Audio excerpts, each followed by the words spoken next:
Hello and welcome ဒီနေ့ပြောမှာတော့ 2D spike လေးတွေကိုနေရာချပြီးတော့ animation လုပ်တဲ့အကြောင်းပြောမှာပါပထမဆုံး scenes တစ်ခုဖွင့်ထားပါတယ်လက်ရှိမှာတော့အဲ့ဒါဆိုလို့ရှိရင် 2D spike တွေကဘယ်လိုမျိုးလဲဆိုတာကိုအရင်ဆုံးသွားပြီးတော့ကြည့်ကြအောင်ပေါ့နော်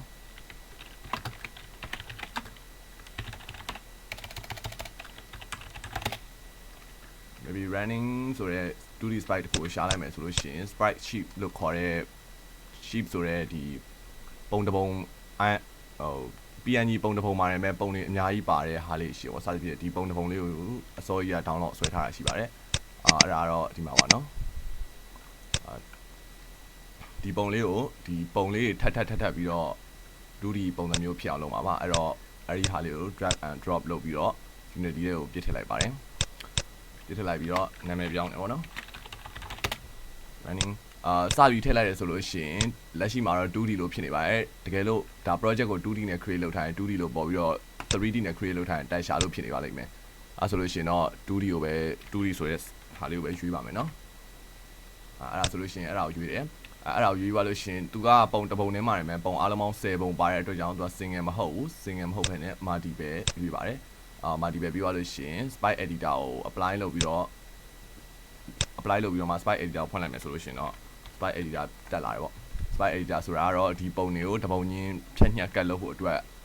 လုပ်ပေးတဲ့ဟာလေးပါအဲ့မှာ slide ထဲမှာဆိုလို့ရှိရင်ဒီအရာရောအပိုင်းတာကိုပြောတာအဲ့မှာဒီတိုင်းမှာ automatic လို့ထားပြီးတော့ slide လုပ်လိုက်တယ်ဆိုလို့ရှိရင်သူကဒီပုံတစ်ပုံချင်းရှိတဲ့ဟာတွေကိုစသဖြင့်ဒီလိုပုံစံမျိုးအပိုင်းလေးဖြစ်သွားပါတယ်ဒါပေမဲ့အဲ့လိုပုံစံမျိုးမလိုချင်တဲ့အတွက်ကြောင့်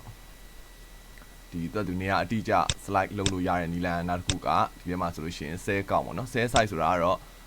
အလျားရဲ့အနံပုံတစ်ပုံချင်းစီအတိအကျဆွဲပြီးထုတ်ထားဆိုလို့ရှိရင် cell size နဲ့သုံးပြီးတော့ဒီတိုင်းဘယ်နှပုံရှိလဲဆိုတာကိုသိရဆိုလို့ရှိရင် size အနေထားနေဆိုလို့ရှိရင် cell count သုံးပါတယ် cell count မှာဆိုလို့ရှိရင်column count အဖြစ်ကတော့9ခုရှိပြီးတော့ row အဖြစ်2ခုရှိတယ်ပေါ့နော်အဲဆိုလို့ရှိရင် slide လုပ်လိုက်ပါတယ်အဲဒါဆိုရင်တိတိကျကျလေးရပါပြီဒါပေမဲ့ဒီ character တစ်ကောင်က internet ကနေ download ဆွဲထားဖြစ်တဲ့အတွက်ကြောင့်ပုံကတစ်ပုံနဲ့တစ်ပုံစင်တာထားတဲ့နေရာချင်းမတူတဲ့အတွက်ကြောင့်တော့စင်တာနေရာလေးကိုပြန်ချပြီးရပေါ့frame တစ်ခုကိုဒီတိုင်းပဲ select မှတ်လိုက်ပြီဆိုလို့ရှိရင်ဒီမှာတွေ့နေရတဲ့သူ့ရဲ့အလယ်မှာအဝိုင်းလေးပေါ့အဲ့ဒါကို pivot point လို့ခေါ်ပါတယ် pivot လို့လည်းခေါ်တယ်ပေါ့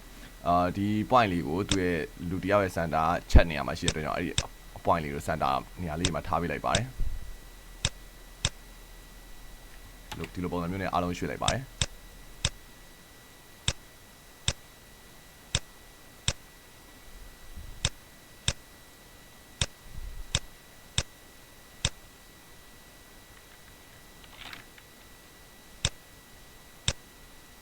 ပြီးသွားလို့ရှိရင်တော့ဒါကို apply လုပ်လိုက်လို့ရှိရင်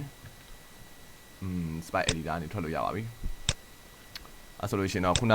လိုမျိုး spike တွေကိုအပိုင်းပိုင်းခြားထားတဲ့အတွက်ကြောင့်အလုံးပေါင်းပုံ10ပုံပေါ့နော်10ပုံထွက်လာတယ်တစ်ပိုင်းချင်းစီတစ်ပုံချင်းစီပေါ့ frame 10ခုထွက်လာအဲ့ဒီကကြိုက်တဲ့ပုံတစ်ပုံကို drag and drop လုပ်ပြီးတော့ချလိုက်တယ်ပေါ့ချလိုက်တယ်ဆိုလို့ရှိရင်ဒါ 2D ပုံတစ်ပုံမြင်တွေ့ရမှာလိမ့်မယ်2D ဖြစ်တဲ့အတွက်ကြောင့်ကျွန်တော် 2D mode ကိုပြောင်းပြီးတော့ကြည့်လိုက်မယ်နော်အဲဆိုလို့ရှိရင်တခါတည်း selection 2ကလည်းဒီကတန်းပြီးတော့ဝင်သွားပါတယ်နော်ဒီအမျိုးဖြစ်သွားတယ်နော်အဲ့ဒါလက်ရှိမှာဆိုရင်သူက spike render တခုပဲ component အဖြစ် spike render တခုပဲရှိပြီးတော့ဟို animation မပါသေးဘူးเนาะ animation ထည့်ကြည့်နေဆိုလို့ရှိရင်เนาะဒီအကောင်လုံး shift နဲ့တွဲပြီးတော့ select အားလုံးမှတ်လိုက်တယ်မှတ်လိုက်ပြီးတော့မှ drag and drop ဆိုပြီးတော့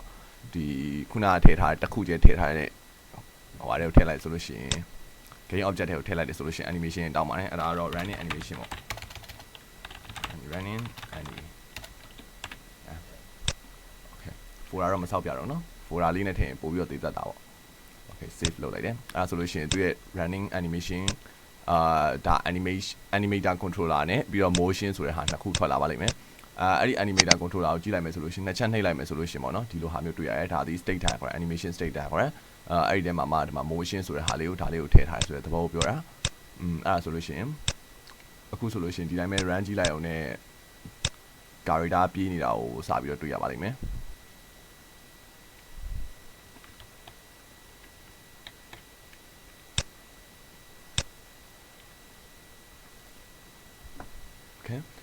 အဲ့ဒါဆိုလို့ရှိရင်ဒီ game object ရဲ့ဒီ animator မှာကြည့်မယ်ဆိုလို့ရှိရင် controller ဆိုတဲ့နေရာမှာ animator controller ဖြစ်တဲ့ဒီဟာကိုထည့်ထားတာတွေ့ရတယ်သူက